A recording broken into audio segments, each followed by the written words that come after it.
What's up guys, welcome back to Spare Change. Today in for a review, we've got 2014's Edge of Tomorrow on iTunes 4K. It isn't on 4K Blu-ray yet, so streaming is the next best thing. I won't get into any plot details, but I think the movie is highly underrated. I'm just gonna give you my thoughts on the video and audio quality. Now for some quick tech specs. The movie was shot on 35mm. It's got a 2K DI. It's rated PG-13. Runtime is 113 minutes. Aspect ratio is 235:1. So if you're watching on a television, you'll get those black bars on the top and bottom of your screen. So for video quality, I thought it looked excellent.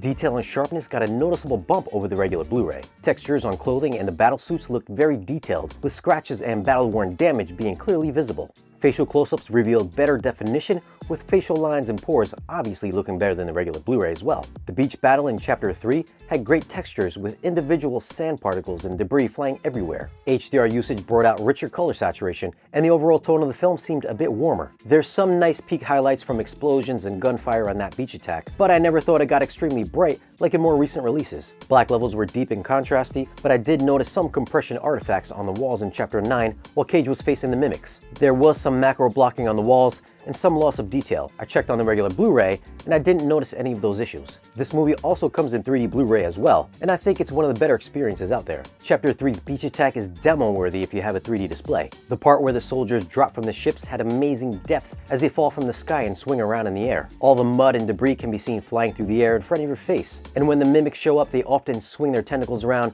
and they come straight out and pop off the screen. It's a pretty cool effect. Separation between foreground and background elements looked fantastic from beginning to end and had very deep depth and dimension. Detail and sharpness aren't as good as the 4K version, but the added layers of 3D more than makes up for it.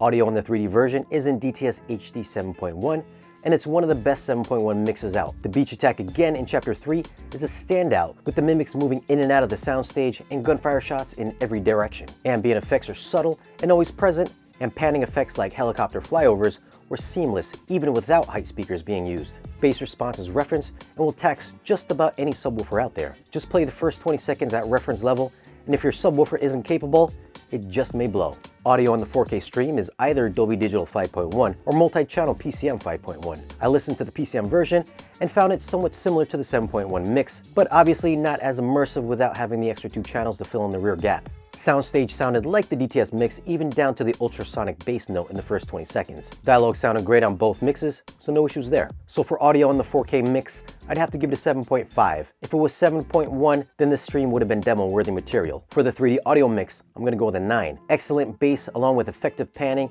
and subtleties make it one of my go-to discs for surround sound. If it was in Dolby Atmos or DTS-X, it'd be even better. For 4K video, I'd have to go with an 8. It was shot on film, so there is a fine layer of grain throughout, but it's cleaner looking than the regular Blu-ray. There is a slight softness to it at times, but it's worth a purchase if you like the movie. For 3D quality, I think I'm gonna have to go with an 8.9. The 3D is present from beginning to end, and there can be a tremendous amount of depth to the image. It can get a little dark at times, while pop-outs and the 3D aliens, they look awesome. If I had to choose which version to go for, it'll of course be the 3D version. There's a lot of demo-worthy moments in this disc. It's just too bad there's no immersive mix for it. Now, if you're interested in picking up these movies, I left a link in the description down below. It does help out the channel if you use those links, which helps us bring you more content like this. Now, if you enjoyed the video, give us a thumbs up. Check out our social media links down below. And if you're new here, hit that subscribe button, and we'll see you guys again in the next video.